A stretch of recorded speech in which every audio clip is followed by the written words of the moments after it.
Chicago. এত Chicago ভালো লাগে হচ্ছে স্বামী বিবেকানন্দের জন্ম কত সালে? তোমরা বলবে। স্বামী বিবেকানন্দের জন্ম 1863 খ্রিস্টাব্দে। দিনটা বললে আরো ভালো হয়। দিনটা হচ্ছে 12ই জানুয়ারি। একদম সঠিক উত্তর। Team number 2 + 4। যে আয়ুষী চক্রবর্তী।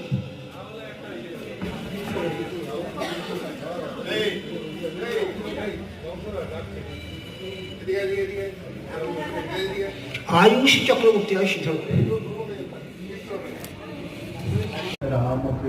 মহারাজকে আমরা বরণ করে নেব। বরণ করে নেবে বিদ্যাপীঠেরই ছাত্রবর্গ।